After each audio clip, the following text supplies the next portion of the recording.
বাংলা চলচ্চিত্রের কিংবদন্তি নায়ক আবুল খায়ের জসিমের মতোই অকালে পৃথিবী থেকে বিদায় নিলেন তার মেজ ছেলে এ.কে রাতুল।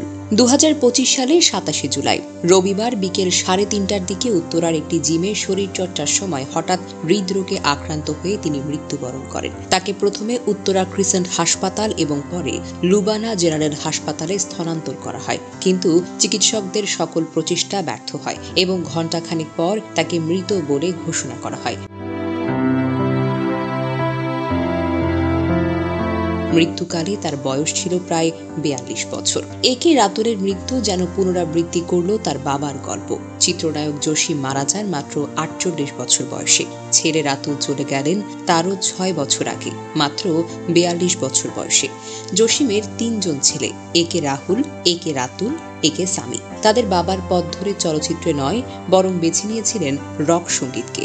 রাহুল ট্রেনরেক ব্র্যান্ডের গিটারিস্ট, সামি ওন্ড ব্র্যান্ডের ড্রামার, রাতুল ভোকাল, বেজ এবং সাউন্ড ইঞ্জিনিয়ার। তাদের এই সঙ্গীত যাত্রা যেন বাংলা সংস্কৃতির আরেকটি নতুন অধ্যায় হয়ে উঠেছিল। সে অধ্যায়ের একটি উজ্জ্বল পৃষ্ঠা আজ চিরতরে বন্ধ হয়ে গেল। রাতুল ছিল অত্যন্ত শান্ত, বিনয়ী ও আন্তরিক একজন মানুষ।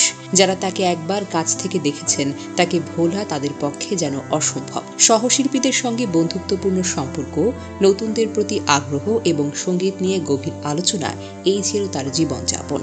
রাতুলের সাউন্ড ইঞ্জিনিয়ারিং দক্ষতা তাকে বাংলাদেশের আন্ডারগ্রাউন্ড মিউজিক দৃশ্যে একজন পথিকৃৎ হিসেবে প্রতিষ্ঠিত করেছিল। তার হাতে অনেক তরুণ শিল্পীর গান নতুনভাবে মাত্রা পেয়েছে এবং তিনি স্টুডিও নির্মাণ ও সাউন্ড ডিজাইনেও অবদান রেখেছেন। তার বহুমুখী প্রতিভা তাকে সঙ্গীত জগতে এক অনন্য স্থান করে দিয়েছিল। রাতুলের আকস্মিক মৃত্যুতে বাংলাদেশের সঙ্গীত জগতে গভীরভাবে শোকের ছায়া নেমে এসেছে। তার সহশিল্পী ও ভক্তরা সামাজিক যোগাযোগ মাধ্যমে শোক প্রকাশ করেছেন। সঙ্গীতশিল্পী সুফি ম্যাব্রিক ফেসবুকে লিখেছেন, আমাদের রাতুল আর নেই, মানতেই পারছি না। আলিফ আলাউদ্দিন লিখেছেন, হঠাৎ রাতুলের মৃত্যু সংবাদ শুনে আমি স্তব্ধ ও গভীরভাবে শোকাহত। তিনি দেশের অন্যতম সেরা শব্দ প্রকৌশলী ও ওন্ড ব্র্যান্ডের শক্তিশালী কণ্ঠস্বর ছিলেন। আমাদের সঙ্গীতাঙ্গন থেকে একটি আলো হারিয়ে গেল। গীতিকার রবিউল ইসলাম জীবন তার শোক বার্তায় বলেছেন, রাতুলের মৃত্যু খুবই মর্মান্তিক। রাতুলের বাবা জসিম অল্প হায়াত পেয়েছিলেন, রাতুল পেলেন তার চাইতেও অনেকটাই কম। ওন্ড ব্র্যান্ডের অফিসিয়াল ফেসবুক পেজের শোক বার্তায় বলা হয়, দেশের অন্যতম প্রতিভাবান মিউজিক প্রডিউসার, ওন্ড এর বেজিস্ট ও ভোকালিস্ট এ.কে রাতুলের ভাইয়ের আকস্মিক ও অকাল মৃত্যুতে আমরা গভীরভাবে শোকাহত। ইন্না লিল্লাহি ওয়া ইন্না ইলাইহি রাজিউন। রাতুলের মৃত্যুতে ওন্ড ব্র্যান্ডের ভবিষ্যৎ নিয়ে অনিশ্চয়তা তৈরি হয়েছে। তিনি ব্র্যান্ডের একজন প্রধান মুখপাত্র এবং সৃজনশীল ব্যক্তি ছিলেন। তার অনুপস্থিতিতে ব্র্যান্ডের সদস্যরা এবং ভক্তদের মাঝে একটি বড় শূন্যতা তৈরি হয়েছে।